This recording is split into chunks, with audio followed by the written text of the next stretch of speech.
Okay, the horror of Dracula is, I believe, the first Hammer film to actually tackle Dracula, taking the Bram Stoker's ideas. With great, great liberty.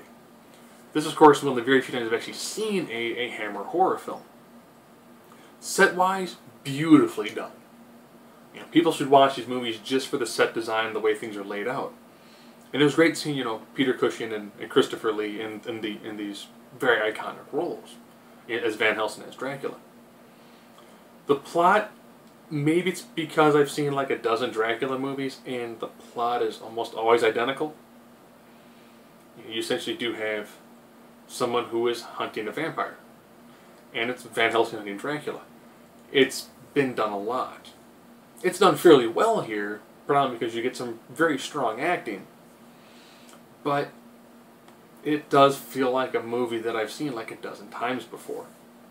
Again, you get some very good acting. I like the more use of practical effects, but something about it just kind of felt just kind of meh.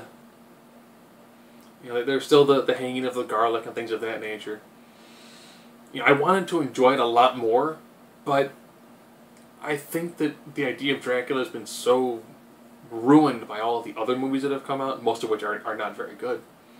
The heavy one that has a little bit of a slower pace to it and a little bit more when it comes to the ambiance and the actual direct acting from the actors involved, as opposed to being very over the top, it did leave something to kind of be desired.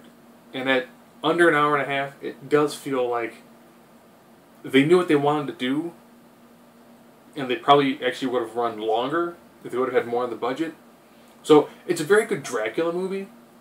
Just, I think that in some ways, Dracula by itself has such a bad taste in my mouth, I probably couldn't have truly enjoyed this movie as much as I really wanted to.